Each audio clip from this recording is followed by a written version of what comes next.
Hello, Lola Sora! Naririnig niyo po ba ako? Nakahanap na po ako ng signal dito sa veranda. Kumusta pong lagay niyo dyan sa baryo?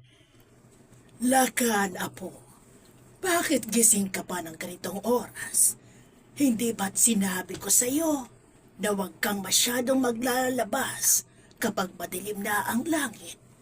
Kahit dyan sa Maynila, ang hangin ay may dala pa ring mata. Sabihin mo sa akin, Lakan, kompleto na ba ang mga gamit mo para sa graduation? Opo, Lola Sora. Maayos na po ang lahat. Pero kailangan ko din po kayong kausapin dahil may kailangan akong permahan na form para sa pasukan. Nakapag-desisyon na po ako. Mag-i-enroll po ako sa medisina. Gusto ko pong maging isang manggagamot. Gusto kong bumalik dyan sa baryo pagkatapos ko para ako nang tumingin sa mga kababaryo natin. Hindi na silang kailangang maglakbay ng malayo para lang makakita ng doktor. Hindi maaari, Lakan. Hindi mo pwedeng kunin ang kursong yan. Sinabihan na kita noon pa man, kumuha ka ng kahit anong trabaho riyan sa lungsod. Maging accountant ka, maging guru ka, o kahit magsilbi ka na lang muna riyan sa mga kamag-anak natin.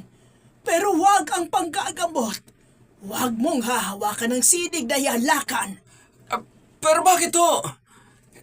Ano po bang kinakatakutan ninyo? Kayo ang nagturo sa akin na ang pinakamahalagang bagay sa mundo ay ang makatulong sa kapwa. Nakita ko kayo buong buhay ko na nanggagamot ng mga tao sa baryo.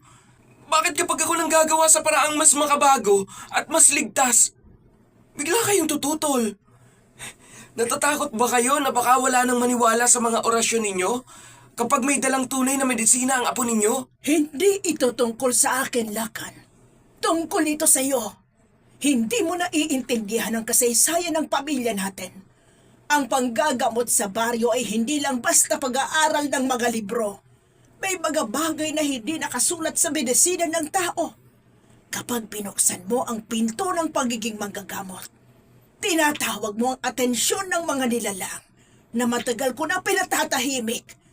Ang tinig mo, Lakan, ang boses mo, yan ang pinaka-iniingatan ko para sa'yo. Lola, aswang na naman ba? Ilang taon na akong wala riyan. At hanggang ngayon, ayan pa rin ang naririnig ko sa inyo. Medicine ang kukunin ko dahil gusto kong mailigtas ang mga batang namamatay sa atin.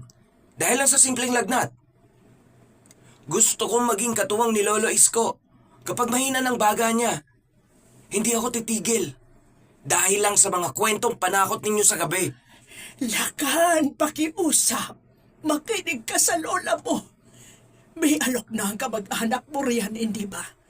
Sabi nila ay pag-aaralin ka nila ng business basta't manilbihan ka sa kanila. Tanggapin mo na yun. Manatili ka riyan sa Maynila. Kalimutan mo ang baryo. Huwag kang babalik dito para maging manggagamot. Dahil ang bawat salitang bibitawan mo para magpagaling ay magsisilbing imbitasyon sa kanila. Hindi po, Lola. Mag-i-enroll po ako bukas.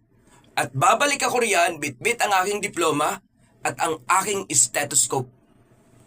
Ipapakita ko sa inyo na ang siyensya ay mas malakas kaysa anumang sumpa na sinasabi ninyo. Panggagamot ang tadhana ko at hindi niyo ako mapipigilan.